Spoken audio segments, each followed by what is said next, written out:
Hey Hollywood fans, and welcome to another show. So as you well know, it was GXCC penultimate round this weekend.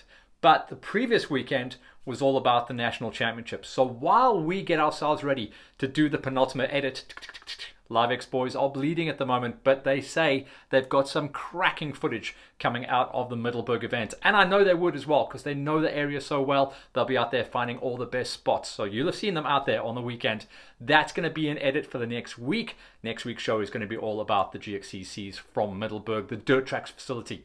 But like we said, the previous weekend was all about down in KZN, Virginia Trails for the Nationals. Now, even though this isn't footage of the boys at the Nationals getting their crowns, we have some great footage of all the riders as they have been out there racing with us on the GXCC tour as well. So let's go through the shopping list. Backing up his results from last year, and after that incredible pickup halfway through the last season onto the Kawasaki, Magic Mike goes 2 for 2. Doesn't get the overall that he's been after for a long time, but does get the big OR1 number 1 plate for Kawasaki. Keep account of this as well, because there is a massive swing in manufacturers at the moment. OR2 is all about Brett Swanepoel, and Brett Swanepoel walks away with the overall title. He got the most points at the most races, and he is tough to beat. He didn't gel well with the 450 last year, but back on the 350, he is unstoppable. Really, really strong results for Brett Swanepoel. We'll see if he's going to try and get onto the 450 again, but he seems dialed in perfectly on that 350.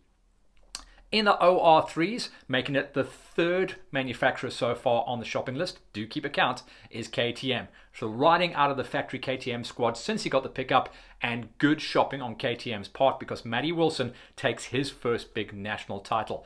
This is going to be the question that we'll ask going into the off-season, whether he will defend the title on the 250s, because he's perfectly shaped for it, although he is getting very tall now. So if he bulks up, he's going to have to jump up onto the 350 powder weight and all that. So he is the OR3. So go Kawa, Husky, KTM.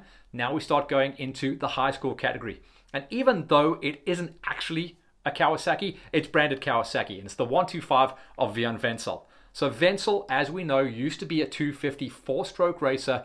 This year, because he's still young enough to fit into the high school category, he went out there and he smashed it. He really has been rock solid.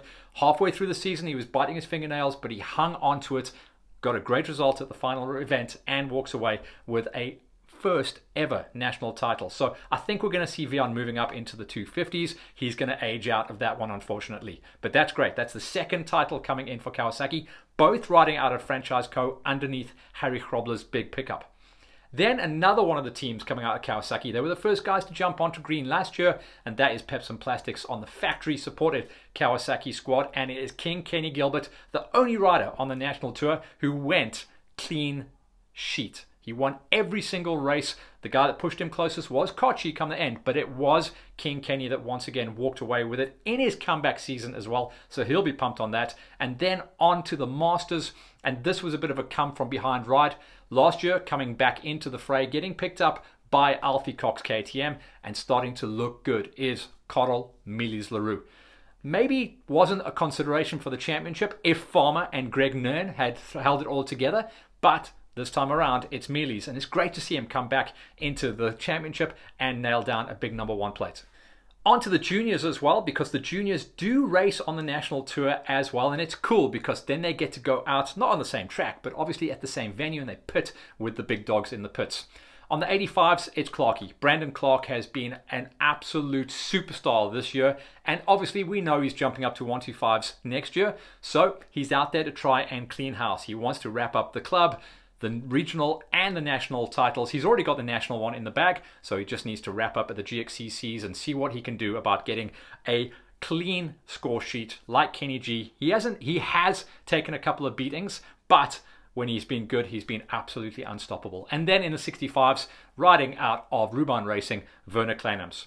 So these kids have really enjoyed being on the tour. I'd like to see more of the top juniors making the trips out there to the nationals. I know it's tough, But it seems like we've got the Nationals coming back into some kind of good footing. They are traveling to some cool places, and it's really, really rad to be on the road and go racing.